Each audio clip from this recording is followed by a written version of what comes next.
साथियों, बमीठा के छोटे से गांव में जहां विदेशी पर्यटक खजुराहो की सुंदरता देखने आते थे, वहीं एक दिल दहला देने वाली प्रेम कहानी ने जन्म लिया।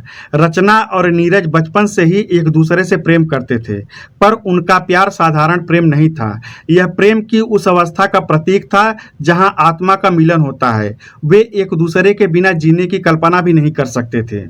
तो साथियों, कहानी में आगे बढ़ें इससे पहले वही पुराना रिक्वेस्ट कि अगर आप हमारे चैनल पर पहली बार आए हैं तो चैनल को सब्सक्राइब करें, वीडियो को लाइक करें और ज़्यादा से ज़्यादा शेयर करें। अब आते हैं कहानी पर। रचना और नीरज बचपन से ही एक दूसरे को प्यार करते थे। उनका प्यार शारीरिक आकर्षक नहीं बल्कि प्लेटोनिक था, यानी आदर्शवादी था, जिसमें इसे नादानी और कम उम्र के प्यार का नतीजा कहना रचना और नीरज के साथ ज्यादती ही कहा जाएगा। दरअसल यह दुखद हादसा सच्चे और निश्चल प्यार का उदाहरण है।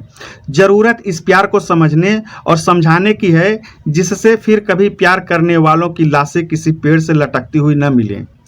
विश्व प्रसिद्ध पर्यटन स्थल खजुराहो से महज 8 किलोमीटर दूर एक गांव है बमीठा, जहां अधिकांशतः पिछड़ी जाति के लोग रहते हैं। खजुराहो आने वाले पर्यटकों का बमीठा में देखा जाना आम बात है। इनमें से भी अधिकतर विदेशी ही होते हैं। बमीठा से सटा गांव बाहरपुरा भी पर्यटकों की चहल पहल से अछूता नहीं रहता, लेकिन इस गांव में लोगों पर विदेशियों की आवाजाही का कोई खास प्रभाव नहीं पड़ता, क्योंकि वे इसके आदी हो गए थे। भैरव पटेल बाहरपुरा के नामी इज्जतदार और खाते पीते किसान थे। कुछ दिन पहले ही उन्होंने अपनी 18 वर्षीय बेटी रचना की शादी नज़दीक के गांव हीरापुर में अपनी बराबरी की हैसियत वाले परिवार से तय कर दी थी। शादी 11 फरवरी को तय हुई थी, इसलिए भैरव पटेल शादी की तारीख तय होने के बाद से ही व्यस्त थे। गांव में किसी लड़की की शादी अभी भी किसी चुनौती से कम नहीं होती। शादी के हफ्ते भर पहले से ही रस्मों रिवाज का जो सिलसिला शुरू होता है वह शादी के हफ्ते भर बाद तक चलता रहता है। ऐसी ही एक रस्म बुंदेलखंड की महिलाएं मनाती हैं, जिसका नाम है छई माटी, जिसमें महिलाएं खेत की मिट्टी खोद कर लाती हैं। बुंदेलखंड इलाके में इस दिन महिलाएं गीत गाती हुई खेत पर जाती हैं और पूजा पाठ भी करती हैं। यह रस्म रचना की शादी के 4 दिन पहले यानी 7 फरवरी को हुई थी। हालांकि फरवरी का महीना लग चुका था, लेकिन ठंड कम नहीं हुई थी।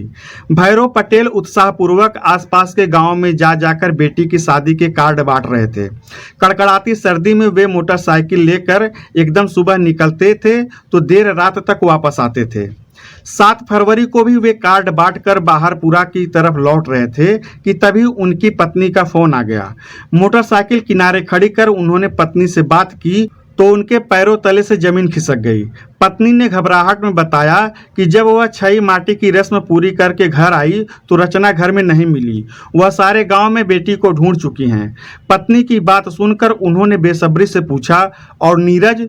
तब पत्नी ने बताया कि वह भी घर पर नहीं है। पत्नी का यह जवाब सुनकर उनके हाथ पैर सुन्न पड़ने लगे। आखिर जिसका डर था वही बात हो गई।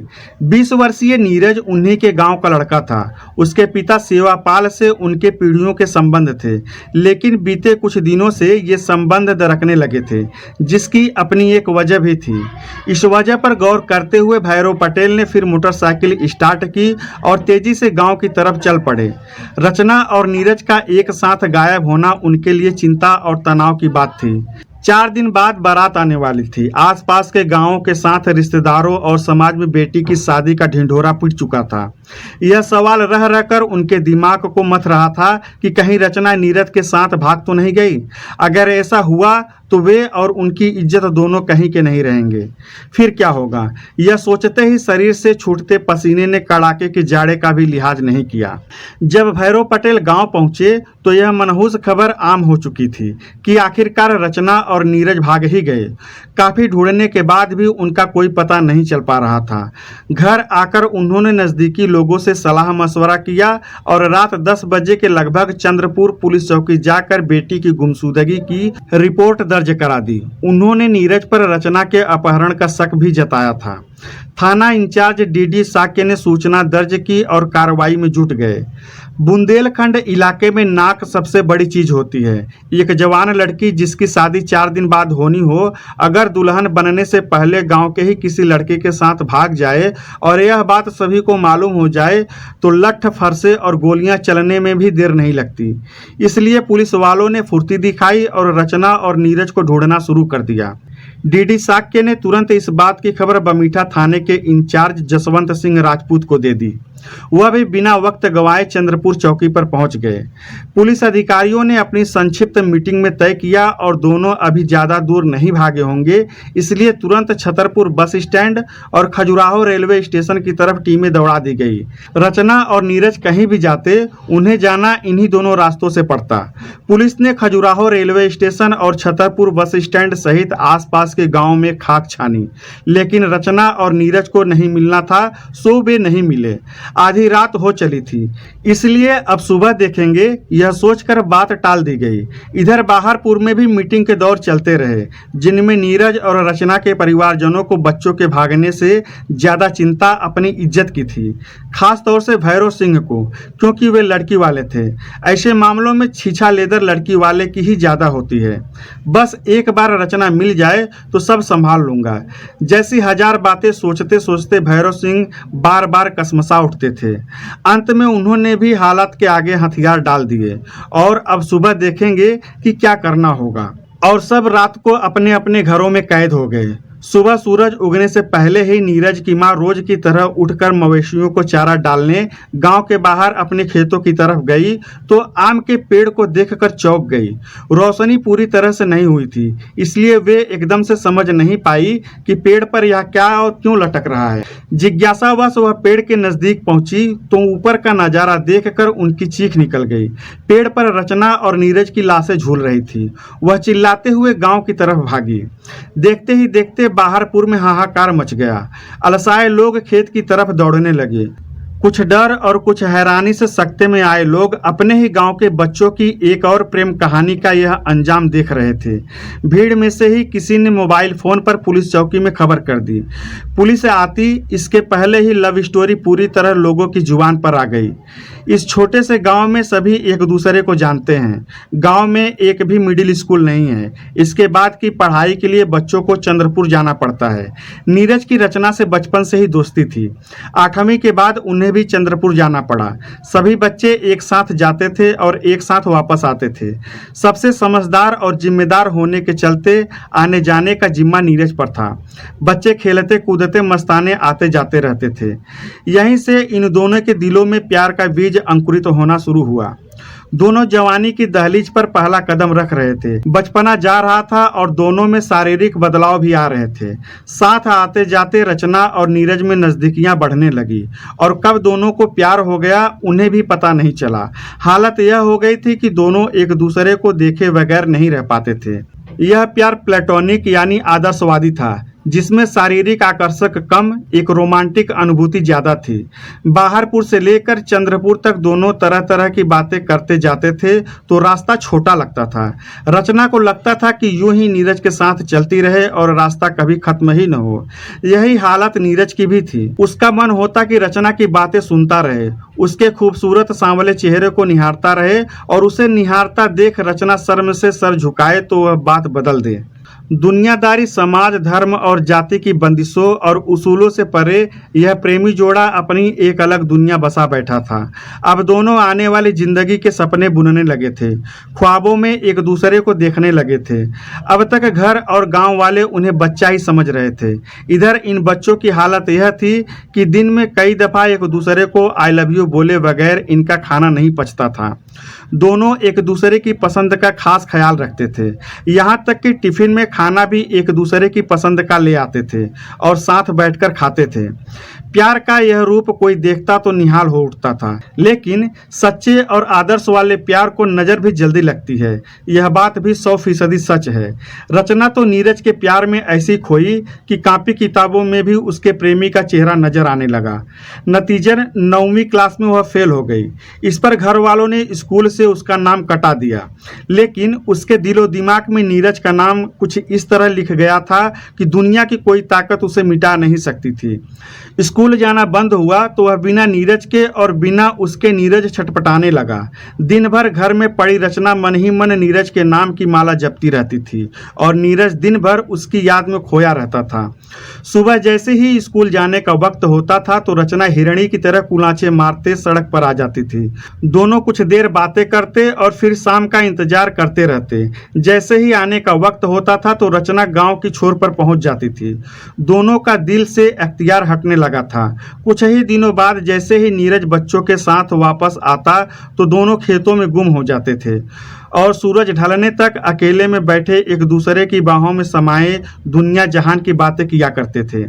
लेकिन कहा जाता है कि इश्क और मुश्क छिपाने नहीं छिपती, बात छिपाने वाली नहीं थी। साथ के बच्चों ने जब उन्हें इस हालत में देखा तो बात उनसे होकर बड़ों तक पहुंच गई। भैरव सिंह को जब यह बात पता चली तो उन्होंने भी वही गलती की जो आमतौर पर ऐसी हालत में एक पिता करता है। गलती यह कि रचना पर न केवल बंदिशें लगाई बल्कि आनन फानन में उसकी शादी भी तय कर दी। उनका इरादा जल्दी से जल्दी बेटी को विदा कर देना था ताकि कोई ऐसा हादसा न हो जिसकी वजह से उनकी मूछें झुक जाए। यह रचना और नीरज के लिए परेशानियों भरा दौर था। दोनों के घर वालों ने साफ तौर पर चेतावनी दे दी थी कि उनकी शादी नहीं हो सकती, लिहाजा दोनों एक दूसरे को भूल जाओ। शादी तय हुई और तैयारियां भी शुरू हो गई तो दोनों हताश हो उठे। दोनों जवानी में पहला पांव रखते ही साथ जीने मरने की कसम खा चुके थे, लेकिन घर वालों से डरते और उनका लिहाज करते थे। इसी समय उन्हें समाज की ताकत और अपनी बेबसी का एहसास हुआ। यह भी वे सोचा करते थे कि आखिर उनकी शादी पर घर वालों को ऐतराज क्यों है। प्रेम प्रसंग आम हो चुका था, इसलिए दोनों का मिलना जुलना कम हो गया था। शादी की रस्में शुरू हुई तो रचना को लगा कि वह बगैर नीरज के नहीं रह पाएगी। फिर भी वह खामोशी से वह सब करती जा रही थी जो घर वाले चाहते थे। रचना अब एक ऐसे मोड़ पर खड़ी थी जहां से कोई रास्ता नीरज की तरफ नहीं जाता था। घर वालों के खिलाफ भी वह नहीं जा पा रही थी और नीरज को भी वह नहीं भूल पा रही थी। उसे अब लगने लगा था कि वह बेवफा है। ऐसे में जब मंगेतर देवेंद्र का फोन आया तो वह और भी घबरा उठी, क्योंकि इन सब बातों से अनजान देवेंद्र भी प्यार जताते हुए यह कहता रहता था कि हम दोनों अपनी सुहाग रात 11 फरवरी को नहीं बल्कि 14 फरवरी को वैलेंटाइन डे पर मनाएंगे। नीरज के अलावा कोई और शरीर को छुए यह सोचकर ही रचना की रूह कांप उठती थी। लिहाजा उसने जी कड़ा करके एक सख्त फैसला ले लिया और नीरज को भी बता दिया।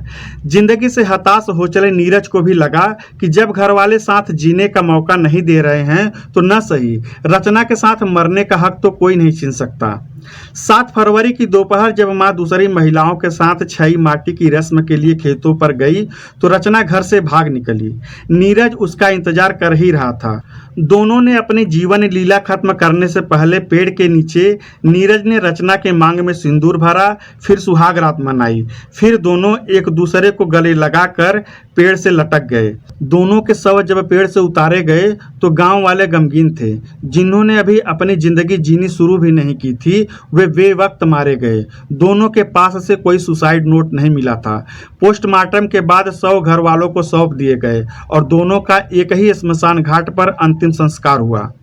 प्रेमियों का इस तरह एक साथ या अलग अलग खुदकुशी कर लेना कोई नई बात नहीं है, लेकिन इस मामले से यह तो साफ हो गया कि सच्चा प्यार मर जाना पसंद करता है, जुदा होना नहीं। ऐसे प्रेमी जब परंपराएं, धर्म, जाति वगैरह की दीवारें तोड़ने में खुद को असमर्थ पाते हैं तो उनके पास सिवाय अपना जीवन लीला समाप्त करने के अलावा कोई भी रास्ता नहीं रह जाता। जिनकी मंशा घर वालों और समाज को उनकी गलती का एहसास कराने की भी होती है। यह कहानी सिर्फ प्रेमियों की नहीं बल्कि समाज की उन बंदिशों की भी है जो सच्चे प्रेम को पनपने नहीं देते। भैरव सिंह और सेवापाल जैसे पिता अगर वाकई बच्चों को प्यार करते होते तो उनकी इच्छा और अरमानों का सम्मान करते, उन्हें पूरा करते, लेकिन उन्हें औलाद से ज़्यादा अपने उसूल प्यारे थे, तो क्यों न इन्हें ही दोषी माना जाए। तो साथियों, यह कहानी सुनाने का मकसद हमारा किसी को ठेस पहुंचाने का नहीं बल्कि समाज में बढ़ रहे अपराधों के प्रति लोगों को जागरूक करना है। तो ऐसे ही सच्ची कहानियां, क्राइम स्टोरी सुनने के लिए हमारे चैनल हिंदीवादी को सब्सक्राइब करें, वीडियो को लाइक करें और ज़्यादा से ज़्यादा शेयर करें। धन्यवाद। जय हिंद।